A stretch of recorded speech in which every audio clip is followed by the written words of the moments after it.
Hey everyone, welcome to Blog Access One. I am your host today. No, I'm not Rob, but I'm Bobby instead. This is episode 212, and I'm with my co-host. Sharice. Therese is here. Sharice, how you doing today? I'm good. How are you? I'll be even better if the Pacers win tonight. Ugh, let ugh. Oh, that's terrible. let the audience know. Go New York, go New York, go. Go New York, go New York, go. I'm sorry, but we're gonna discuss that in detail and why I think the Knicks are winning this. But it doesn't matter because they're all about to lose in the conference finals to the Celtics, which I hate more. So today marks where we have two great game sevens. I think we are seeing the future of the league being played today with the first game should be the Pacers and Knicks.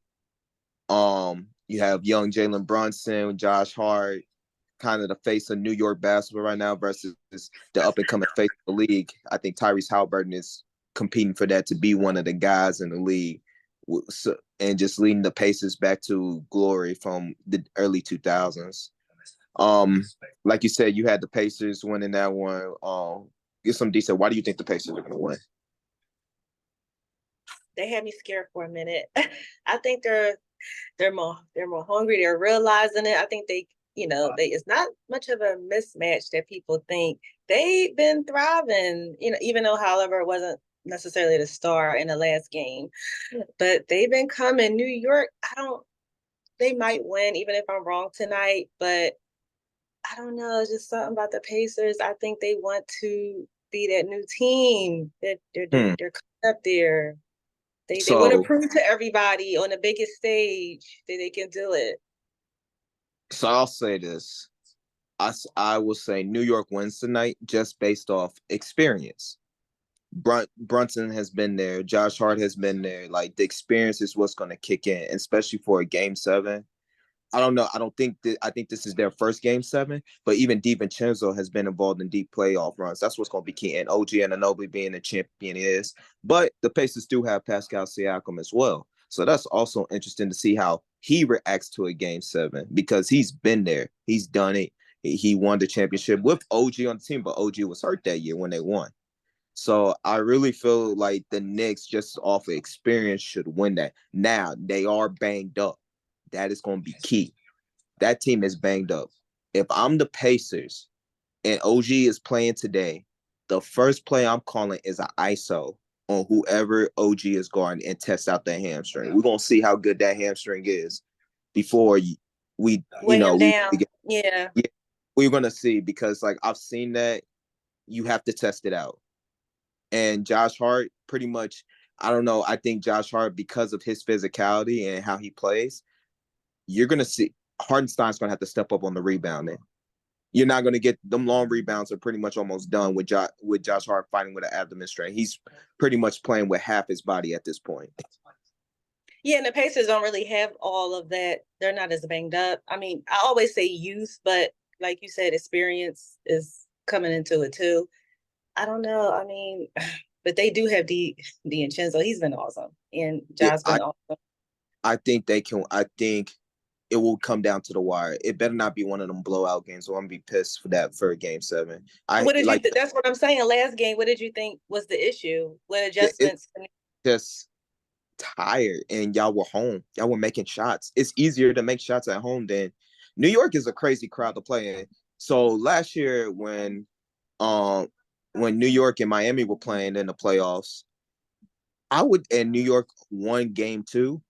I was like, yo, this place is crazy to play in during the playoffs because the stuff that you get that's said to you as a Yeah, player I and the understand. stuff and the way the crowd is like screaming and it's such a Madison Square Garden on TV it looks big. It's really small and it's It is very tight. and you can it's just crazy how all that creates a different home field advantage. Like it's really just a home court advantage right there. Like I can't explain it, but at the same time, playing in there, it's almost as bad as going to the old Oracle with Golden State. Oh, stop it. Almost no, actually, it's better than going to the old Oracle because Oracle it was still Madison Square Garden. Madison Square Garden got that allure around the league, so there ain't nothing replacing that. Right, it's the location. But I mean, it could go either way. I mean, I was just rooting for the Pacers and my team. I mean, my team is home, so it is what it is. So But let's I'm rooting for them. so let's talk about, if depending on which team wins, what do you think they'll do in the next round against the Celtics? The Celtics are so boring to watch. I don't even see how people get excited. That's They're because like watching paint dry. They do have a system, so I can't hate. so you know what their system is? It's literally the same thing as what I watched with James Harden with the Rockets. Hey, we're gonna get layups and threes. And you have two players that can shoot the mid-range well with Tatum and Brown. But most of the time, them players are just getting layups and threes. The system, they set a lot of down screens, off screens to get those shooters free. But you should know, if Tatum or Brown get an ISO, and it's usually on that left wing, they're going to shoot that. They're never driving. They're shooters. So I think the thing about the Celtics, they'll live, you live and die by the shot. Like, you can live and die by shooting. Yeah. So I think the Celtics, whatever team it is, I think the Celtics win in 6 for whatever team. I agree. I think the Celtics will win. They probably will be thrown a loop if they do go against New York, just because of the physicality and everything. And like you said, they're going to be driving. They're going to get physical. They're going to take them down to the post. They're going to get in the paint and all that stuff. But I mean, they're like so boring. I know they're, but I think, like what do you get excited about? I will say this: New York matches well with this, because without Porzingis, they match up pretty well. And the key X factor is going to be for them, for the Celtics to win that series. They're going to have to get boards. Like, Hardenstein can't dominate the board. A lot of rebounds. So Harford, all of them are going to have to get boards. They can't leave it up to like, hey, we're going to make our shots every night. No, you're going to have to. I see New York getting a lot of fouls. Yeah, especially in Boston. Oh, I already know that. Mm-hmm. I see a lot of stuff happening. Now, for the Pacers, if they were to go into that series and win that, it depends on Halliburton and how he dictates the game. He has to take over the game. And I'm not talking quicker pace. They got to pick up the pace. And I'm not just talking about points wise. He's got to dictate. He's got to make the right basketball reads. He's got to make sure that his guys are in the right spots. And they tick the time. They make it kind of like slow, but as well as pick up the pace. They pick and choose when they run, and they pick and choose when they go half court. You know what? I agree. That's what it is with the Pacers now. It's the decision making. It's the time of the shot. That's what they have to learn. So maybe they'll learn next season. I think decision making is, yes, it's key. It's key. But hopefully, it looks like the Celtics are going to the finals, which I'm like, hey, if they go to it, you know what? Let's talk about if the Celtics were to lose that series. You think they blow up that team? They're gonna go who? If they don't? If they lose that series, if they lose to either New York or the Pacers next round, you think they blow up that team? No, but I can see one of them going over. Didn't one of them wanted to go play for Ime in Houston? Yeah, it's most likely Jalen. But I also see the coach. I also see their whole coaching staff coming down here to coming to Houston to play, to be coaches too. Oh, stop! Really? I see that. Be messed up. Because everybody's still cool with Ime. I see that some of that coaches that be like, hey, I'm out. I know y'all gonna fire me. We didn't get it done. Hey, guess where we going? Going down to Houston. That's a good point. People always look at the players requesting trades or leaving, but the staff they have their own free will. They can say I'm out, or go to another team. And I'm telling you, Houston is coming next season. They were almost there, and my Warriors got him. So glad people are starting to catch on. See, because I work for the team, I'm not going to say too much, but yes, we are coming. We are here. We are going to be a playoff team. I'm not going to say what seed, but I can't wait. So Rob, I'm here for the new league. So Rob, get ready for those Sixers to be looking from the outside in, like I told you before. My Warriors too. I mean, y'all almost beat us, and you almost got in. I'm telling you, I'm scared. I'm nervous a little. I'm out in Oakland too, and it's the Bay Area, so I'll show respect. Yeah, show respect. I'll show respect. So let's talk about the next series with the let's talk about this game 7 for the Western Conference. Denver versus Minnesota. Who do you got? No, it's Ant-Man and Cat. I mean, come on. So I respect that. My heart is telling me Ant-Man and Cat, but my brain is saying the way I saw Joker look at that game 6 and how he was Yeah, standing you up, saw it. He was I like, he was had it in like, his mind. He was like, okay, we're gonna do this, then we're gonna I fix. was We're gonna like, get. oh, this could be Yeah. a master class. Like he could put on a master class if he wants to.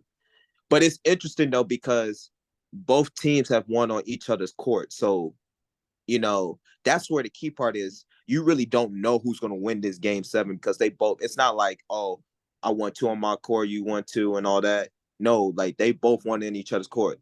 Better yet, they won at least 2 games on each other's court at that. Mm-hmm. You're right. Yeah. So I don't know. This is really unpredictable. I'm hoping the Wolves just stay on course, get there, be hungry, eat those nuggets, don't leave no crumbs. Look, win it, lock them out. I'm going to say X Factor for the Wolves. It's not Ant-Man. It's Rudy. It's really Rudy on defense and Yep. Cat offense. Cat has to score. He has to score. If Cat's not scoring, that team will lose that game. And I mean, Rudy, I'm tired of people beating up on Cat. He was effective last game. They figured it out. They made the right adjustments. Well, I tweeted before Rudy, when I heard Rudy was going back, I said, no, he's gonna mess up the team's chemistry. And he did. Rudy's biggest problem is he can't guard Joker. You have to show bodies. Like when Rudy has to get out the mindset of like, hey, I'm the defensive player of the year. I'm guarding Joker, only me. No, you have to show Joker bodies. You have to let Nazir Reed guard him, Cat guard him, show him different looks. Just like on offense, when you show different looks and it confuses the defender, you have to show different looks on defense, give different bodies, because not everybody guard the same. If they do that, I believe the Wolves can win. In my heart, I believe the Wolves can win. But the way Rudy was guarding him, like a player can like come, he doesn't see the whole thing. Like a player can come around, get buckets from underneath or on the side. It's like he has a blind spot. That's because he's such a help side defender. So everything's concentrated on the ball. When you're a help side defender, you're the person that's looking at the ball directly. You're That's what not he does. yeah, and that's fine. That's why he's defensive player of the year. He's a great help side defender. But when he has to guard Joker 1-on-1, that's where he's getting killed at because now now people are cutting and then he's not looking out where he should probably play like, okay, if I'm playing the Joker, I probably should let him score more than he get those assists off to get his team better. That's what you want for Joker. You want him to score more than get those assists off. Because if his team start going, you can't stop that system. You can't stop it. So the key for them is whoever Joker is playing defense on to, put him in pick and roll situations. Yes, he's gotten better, but still you got to make him work. You can't let him relax on those pick and roll situations on the defensive end. He's going to play drop coverage. So you got to make sure they pay on those mid-range shots. You make them pay on all those mid-range shots. So then what are they going to do with Murray? They're just going to let him just go wild? No, you switch. So here's the thing. They're going to switch. Whoever's on Murray, they're going to switch regardless. But Joker's playing so deep down in the paint, you're going to have an open mid-range. That's true. So Murray, like you switch with Murray. So if I'm the Wolves, I'm playing closer. I'm almost acting like if I'm the Wolves, like I'm blitzing almost. Like I kind of look like I'll blitz Murray, but really I'll blitz whoever, and then make Murray be the primary ball handler and make him get rid of the ball. Because that team, if you notice, the games they lost is when Murray is pretty much has to handle on the ball and he's shooting bad, and the offense is not running through Joker as much as it should be. Yeah, that's true. But didn't in game 3 and 4, when Murray couldn't get as many threes off, he changed it to like just making like mid-range shots? Yeah, he did change it to mid-range And if shots. he gets in that flow, it's like he can like get comfortable doing either. So they gotta like kind of pick their poison in this No, you game. have to blitz Murray. I'm telling you, if you blitz him when he crosses half court, like trap him make a decision because then before he gets about, because everybody knows they're looking for Joker. Right. Like they get across half court, they don't let Joker dribble the ball up in the playoffs like they usually do in the regular season. So they're looking across half court. They like, okay, we blitz Murray and we make him make a hard decision. He's going to make a hard pass, and that's where Minnesota's defense can come in and get a lot of deflections and get steals. Now, on the other hand, the X factor for the Denver Nuggets, Aaron Gordon. Aaron Gordon and Jamal Murray. Them two, Aaron Gordon has been playing his ass off on defense. He should be on one of the all defensive teams this year. He's been playing and he's going to be a key factor. And then Jamal Murray, he's just got to shoot well. He's got to get in rhythm. He cannot let Minnesota fluster him to make mistakes early on. Because as soon as he gets flustered making those mistakes, he's taking out the game. So now it sings on Joker to carry those playmaking duties. It's just Joker at that point.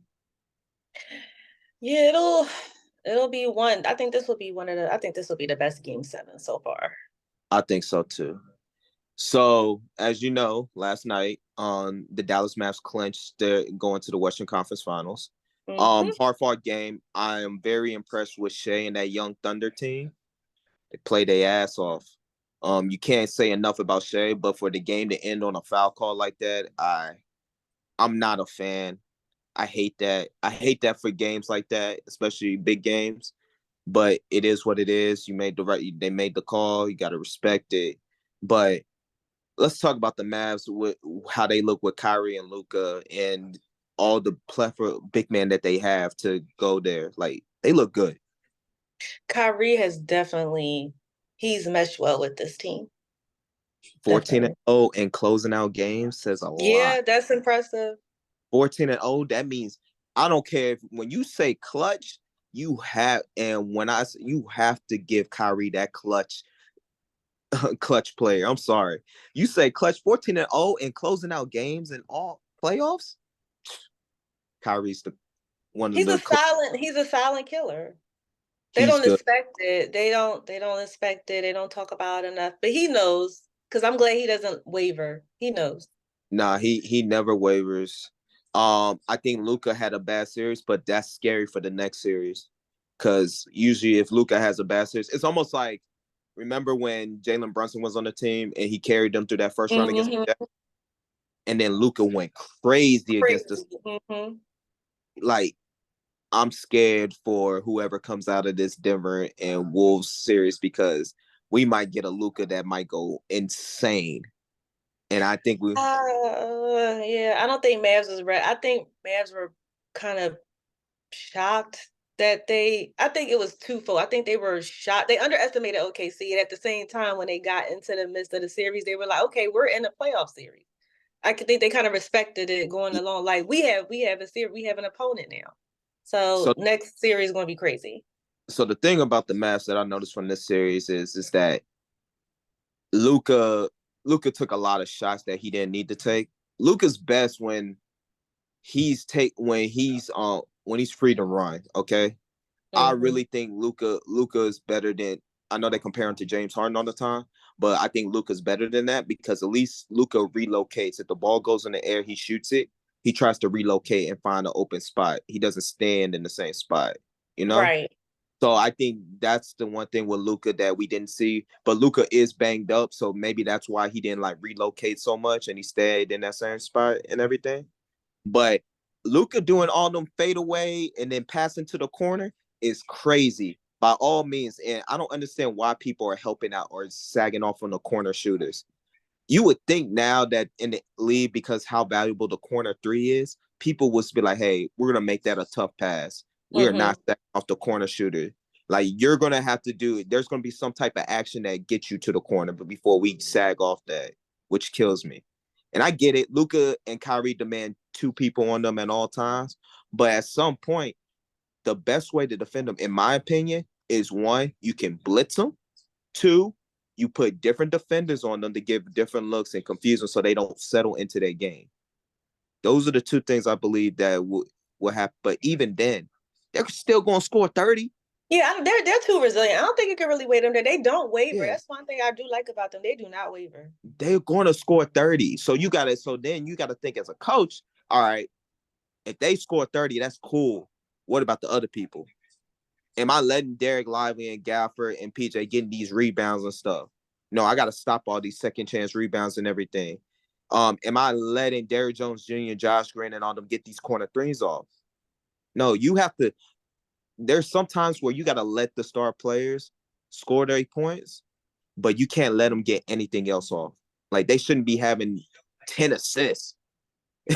And then most of the assists comes from the players shooting the corner three. You shouldn't let you be like, all right, we're gonna play you one-on-one and we're gonna blitz here and there, but damn sure we're not letting you get these corner passes off and all this other stuff off.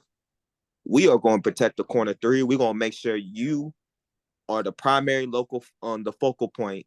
Y'all can shoot, y'all shoot every basket y'all can. Y'all just putting up shots, y'all inefficient.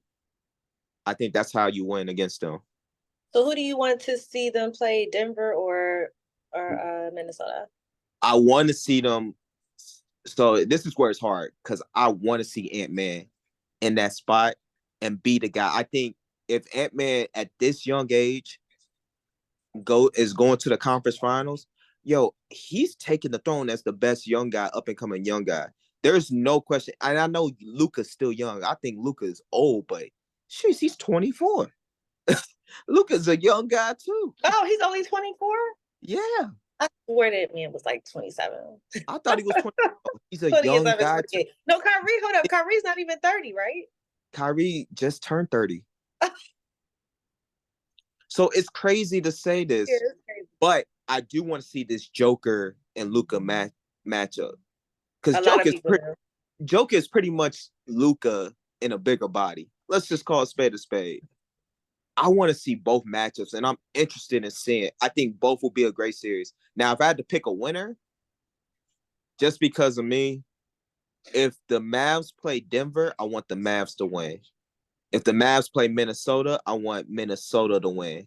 Only because I want to see.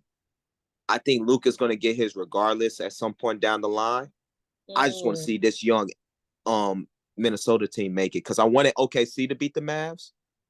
Because I wanted to see the young boys to get their chance at it, and and see how they react. I wanted to see Shea on the top stage, and Shea played his ass off, but I really think help. Yeah, well, he got help. Well, so here's the thing about the Thunder: you got Shea and Jalen Williams as your two focal points, and then Chet is that other star.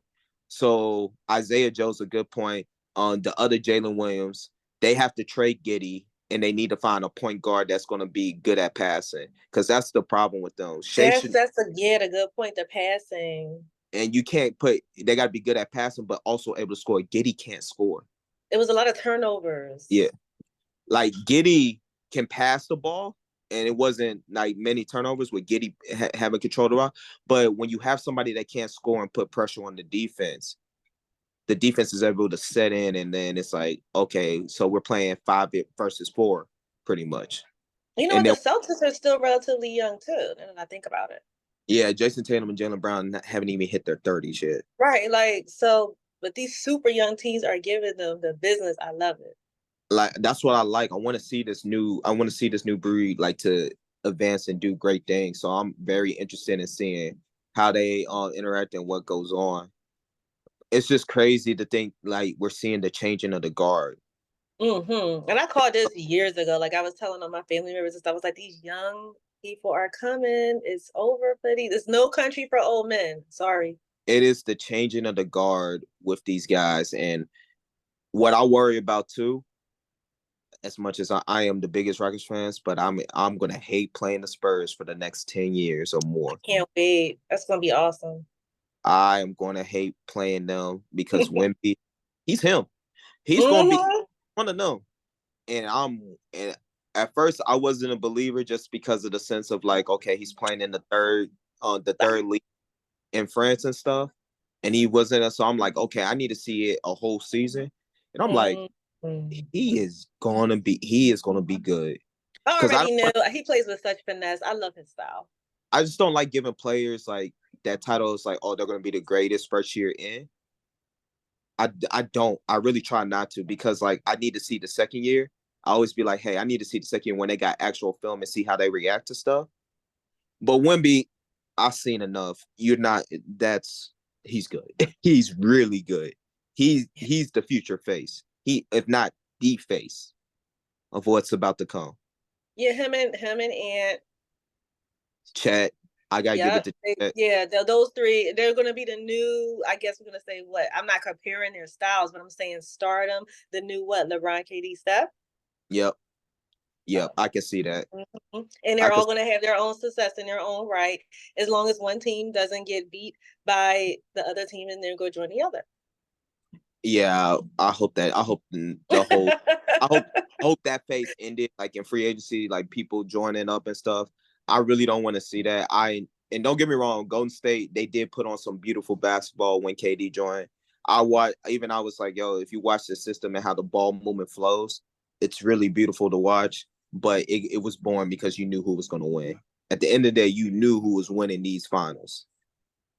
Yeah, that big three is that formula is over. We've seen it. I It's so I predictable. It's boring. teams are building teams, and also to the Thank CBA. you.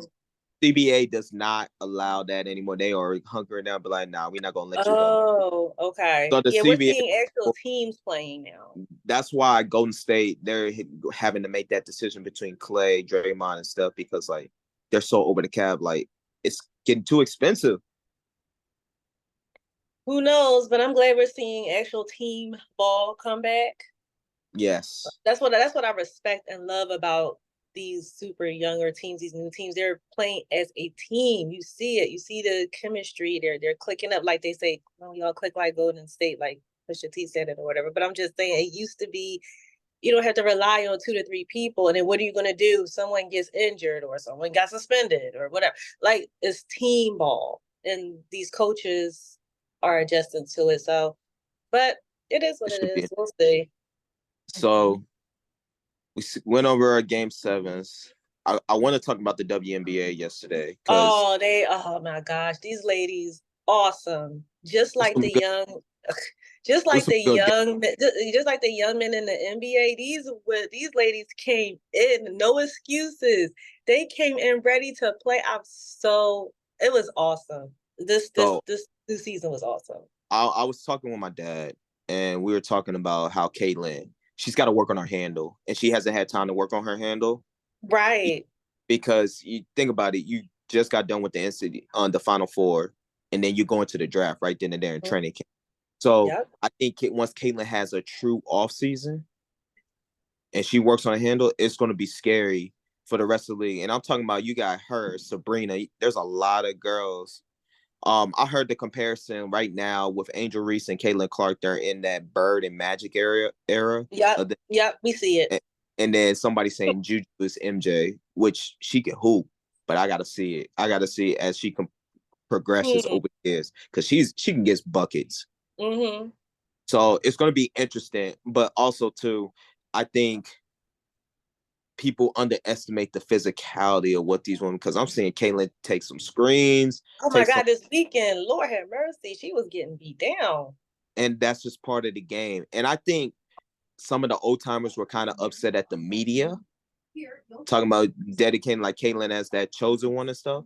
And Mm-hmm. I get that, but also too, a lot of it with Diana Taurasi, Sue Bird, and I forgot who else was on that. I think it was Stewie. Yeah, it was Stewie. They all went to UConn when they were watching that game. So of course they're pissed off that she won. They're like, yo, like, no, she's not. She's gonna have a tough time in the league and all that. Yeah, they were. Yeah, they're They were. waiting for Paige. Yeah, they were. They in a way it was kind of petty, but at the same time they were sticking up. And I get what Cheryl Swoops was saying too. People who know basketball understand. They're just saying what the truth is. They don't want y'all going in thinking like she's gonna be doing this against pros. Right. You know, like she gonna be Steph Curry off the gate. Like, and for Steph to develop, it took years. Took a yes, quite a few. And guess So like what? He didn't win when he was in college either. exactly. So my whole point is this: like, y'all got to give her. Don't give Caitlyn that crown. Like the media got to kind of calm down, but it's marketing too. So they got to understand too. Some of the old timers got to understand, like, hey, y'all got charter planes now. Like she's getting y'all paid. So don't try to go into the mindset it's like, oh, we're gonna break her down and make her show like, hey, she's not gonna be doing all this stuff. No, just go in the mindset it's like, yo, I'm gonna compete. I'm gonna compete and we're gonna play a game. That's it. We're gonna compete. Yeah, I just think it's competitive. I don't think anybody has the ill intention of like just breaking somebody down. A game is a game. I'm sure after the games and stuff, she's getting pointers and things of that Yeah. nature that we don't see. I don't like to put the ladies against each other like that. I I don't just think they were just speaking out yes. of competitiveness. That's what I think too. But the media is making it seem like everybody got like an agenda against Caitlyn. I'm sitting there like, I agree. oh, Yeah. everybody's competing. Like, for example, we're about to see an All-Star. We're about to see the Splash Bros versus the Splash Sisters. Hey. We're about to Okay. see that. Like, you're going to Mm-hmm. see Caitlyn and Sabrina versus freaking Clay and Steph if they're on the same team. That's the interesting part. Mm-hmm. It won't make sense if they're not on the same team if Steph and That Clay are is not. true. That is true. Like, It won't. I wouldn't do that. If I was the league, I would not do that. But I would like to see Clay. But it's gonna be exciting. Like, I think it's gonna be exciting to see. We're gonna see a lot of different stuff. I can't wait. I really am interested. I mean, I've been interested in the WNBA regardless. Um, I'm not one of those fair weather fans that just be like, "Oh, I just started watching." No, But my friend it's got, okay though. But it's okay. and that's That's okay. okay. But I Yeah. like to tell people like, "Hey, like these girls always had game. Always was balling. Last season was insane. It was the So playoffs were insane it last was season. good. I watched Very the good. whole thing. I was like, yo, this is good basketball. I don't know And what my other people. aces will they're on the we are loading up to three Oh, peats. they trying. They think they're gonna be the Comets. Ain't nobody gonna be the Houston Comets, but that's just me riding for that old Houston Comets team. But it'll be cool to see a 4P. I would not mind it I see a 4P with that Aces team. Has to them. If they 5P, that's a different story. They're technically Dynasty loading, you dynasty technically loading. you technically saying they're the greatest team in any sport. Nobody like I don't know how many times the Celtics 5P did the Celtics even repeat while Bill Russell was there? I don't even know how many times. That's a good question. That's a good trivia question right there. I wonder how many times did the Celtics win in a Let me row see. Let me see. Hmm. during the Bill Russell era. I wonder. But also too, they'll get discredited because there was only 8 teams in the league at the time too. Hmm. And in the wise words of JJ Redick, they were playing against plumbers and firemen and technicians. Look, I'm just saying before people when we look it up and see, let's see let's see. I want to say they only three-peated and they just like they three-peat lost and then three-peat stuff That's what like that. that's plausible. That's the most plausible. I agree. Benefits and endless experiences. It's free to join.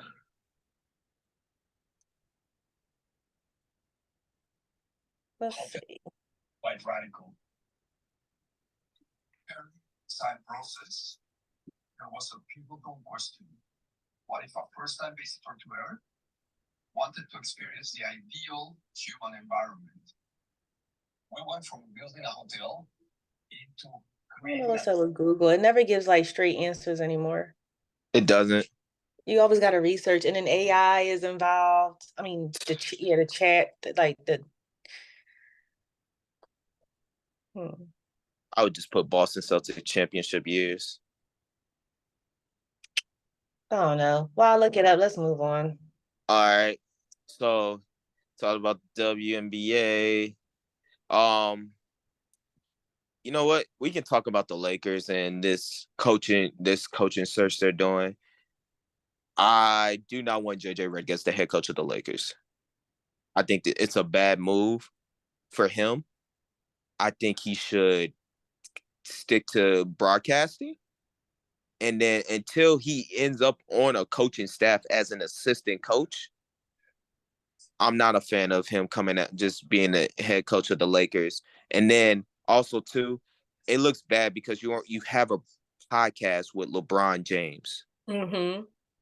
So as UD said, it's going to look cynical. So who's the word coming from? Is it coming from LeBron or is it coming from JJ? You know? I think JJ should not coach the Lakers. Do I think he should be a head coach? Yes, but not the Lakers.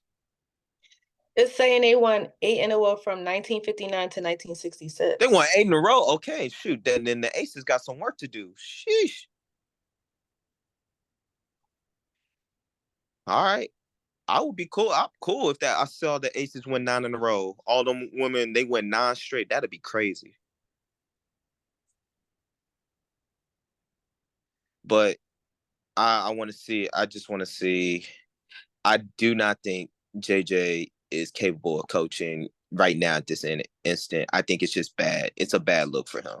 I What want. could be the advantage of him even coaching? That's what I'm trying to figure out.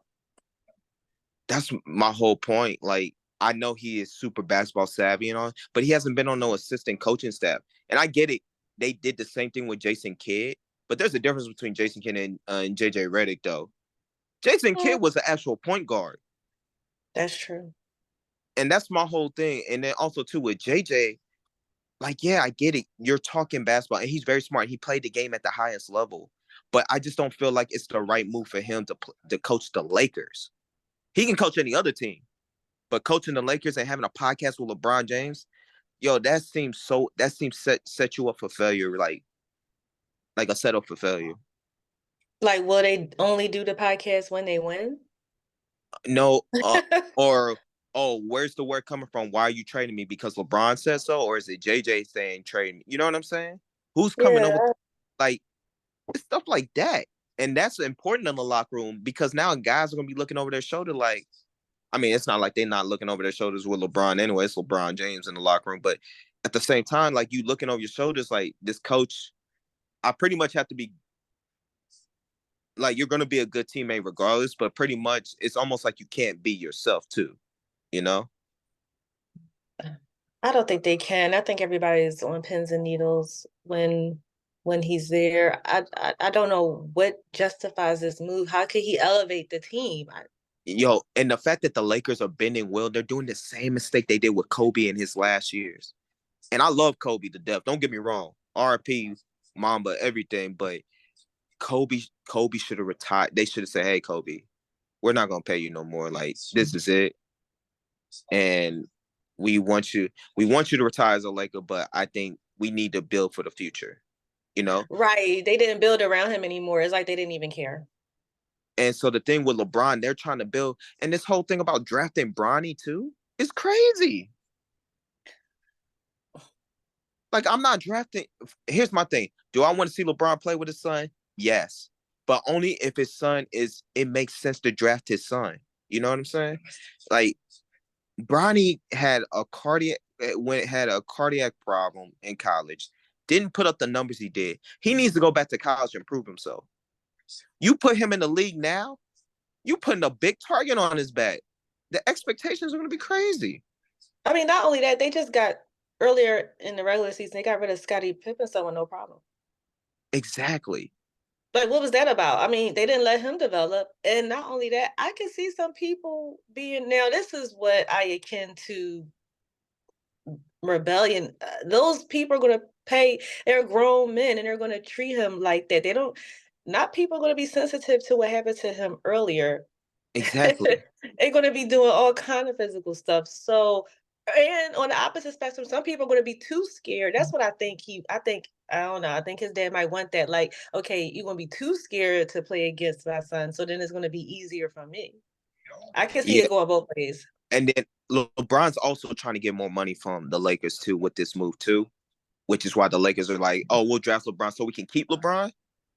But if now this is where I'm looking at it, I'm hearing that the Lakers want to draft him, right?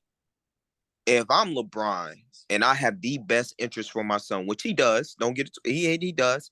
I'm looking at these 3 teams where I want Bronny to go. I want him to go to Golden State. I want him to go to San Antonio. And I want him to go to Dallas. I say Sixers. You say Sixers? Mm-hmm. I think Nick Nurse will be he has proven that he can run a team where up and coming players and stuff. But the only reason I said those 3 teams, the Spurs with Pop and Bronny learning that kind of role, that's a good role for a point guard. But his dad's not patient enough for that. Man, Because by the time it gets developed, will he still be in the league? That's what I'm saying. but the And thing, Sixers can dangle a look, carrot like, do you judge your dad want to come over? but his dad, but that's the thing. LeBron will come to those teams. Think about it. Golden State. LeBron would definitely go to Golden State if his son was on that team. San Antonio, you got Pop and Wemby. You're taking that chance. LeBron be like, shoot, it's a year in San Antonio. I'll take it. Or even the Sixers be like, the only thing about the Sixers is I think Daryl, you got to change your GM. I don't think LeBron is a big Daryl fan. Everybody got to remember that. Oh. Everybody got to remember who LeBron is friends with. Chris Paul and Carmelo Anthony. And Daryl has done them dirty in that aspect of like from player and GM standpoint. So him going to Philly, Daryl got to go. You technically got to get Daryl up out of there. Mm. So that's one thing. Even though I like Nick Nurse, but you got to get Daryl Morey out of there. And then, as well as I said, 13 Dallas, J. Kidd, Kyrie, Luka, learning from some of the future stars, and Jason Kidd has proven that hey, he's good with the X's and O's and adjustments. He's becoming one of those coaches that where you will pick from his coaching staff and be like, hey, that coach should come to this team. Okay, so Dallas is already kind of set. I can see why Bronny would go, but they don't need LeBron. So what would have to happen for LeBron try to bulldoze that way over into that team and then try to mess that team all up? They're Bronny, I think the best choice is Dallas for that, but they don't need he doesn't need his dad playing. Bron, but that's what it'll be for Bronny. It'll be good, and Bron got to understand too. He's got a rep too. He's a team killer. Once he leaves, any team he leaves, they're pretty much high and done, and their future has been spent for like 6 years. And you think that the Warriors are going to do that? No, I don't see. I think the Warriors would do it if they had inclined that Steph was going to leave. Like Steph after his contract is done, like Steph. The only way I think the Warriors would not pay Steph if Steph was to say, hey, I want to go play in Charlotte. You know what I'm saying? Because that's home. I actually think Steph could probably go to Houston. If Steph was to come to Houston, good Lord, I'll be the first. Boy. I'll be the first with a jersey. Ball out, be like, yeah, all them years you killed us, you on our team now. I'll be so happy. I'll be like, thank God. I think that's a good fit. And I actually think Clay should go to the Lakers and do what LeBron wants to do with his son. Go over there and play, is his dad still working over there? Go over to the Lakers. Matter of fact, switch your whole jersey. Represent your father. Like, go over there and spend your years playing with the Lakers. Yeah, but also too Clay about that money, and he might go to the Orlando, which I'm just sitting there like, that's good. That's where I was about to say Dre should go. Draymond should, but Draymond, I don't think people want to deal with Draymond's attitude. That's what I think. Draymond as the player, great player, but all the other stuff, that's where people like, nah, I don't want to deal with Dre, and I like Dre. So we shall see. I was hoping the Rockets signed him when he was for that free. I was like, please get Draymond. Please, let's get Draymond. I get it, the antics, but hey, man, he has the IQ. You already have a little Dre. Yeah, we got Dylan Brooks. I know, but this is before we signed Dylan Brooks. I was like, get Draymond. Oh, okay. Get Draymond. Cool. Get Draymond. Pay. Get Draymond. I was hoping for it. Yeah. My team is, I don't know, it's just no hope, actually. I don't see any hope. So, as Rob would say, let's go into our picks. Before we wrap up this podcast, let's go into our picks for these Game 7s today. So, from what I see from the ESPN app, these Game 7s, let's see the over-under on this. And just, I had to put a disclaimer every time. Yes, I work for an NBA team, so I do not bet.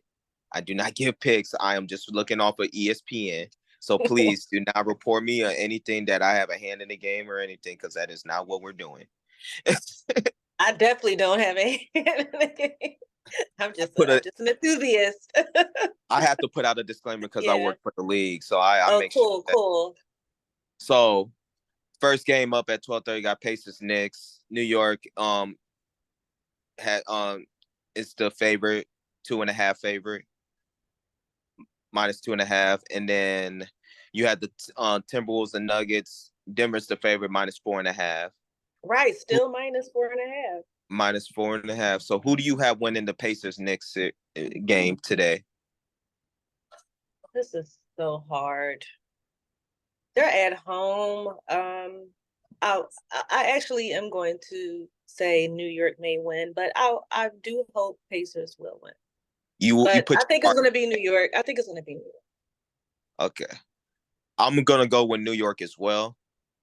Um, I wouldn't be mad at the Pacers if they did win, but I'm gonna go New York as well.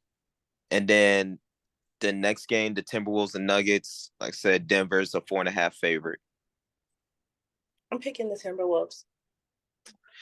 My heart tells me the Timberwolves, but I'm gonna pick the Nuggets. The way I saw Joker look at that court yesterday, I'm kind of scared. So I'm scared. I'm scared Rudy about to get a 60-point triple double on his No, head. leave Rudy home. And if I know he's there, but he needs to be locked in the team, in the room, and not even come out. Please keep him away from Joker at all costs. Please, somebody, I beg of you, leave him off. Please don't do this. They will lose. I know, I know, I know. But we're gonna have to wrap this up. I gotta go to this Giants game real quick. Go to the baseball game today. Go see some. Go look out at San Fran and Oakland. But Sharice, it was great. Um, it was great. Co-hosting with you with 2-man team. Thank you. Bro, Shaq and Kobe. So it felt great. Um, you have anything to say? Coming up, anything going on that sports wise that you want to just get out there? Uh, no, I can't think of anything right now. All right. Well, I'm gonna say I got youth camps coming up. If you're in the Houston area and hear this, please go to Rockets.com and sign up for our youth camps. But besides that, hey, it's been great. Cerise, you have a great Sunday You and too. see you next week. Yep. Peace. Bye. Peace.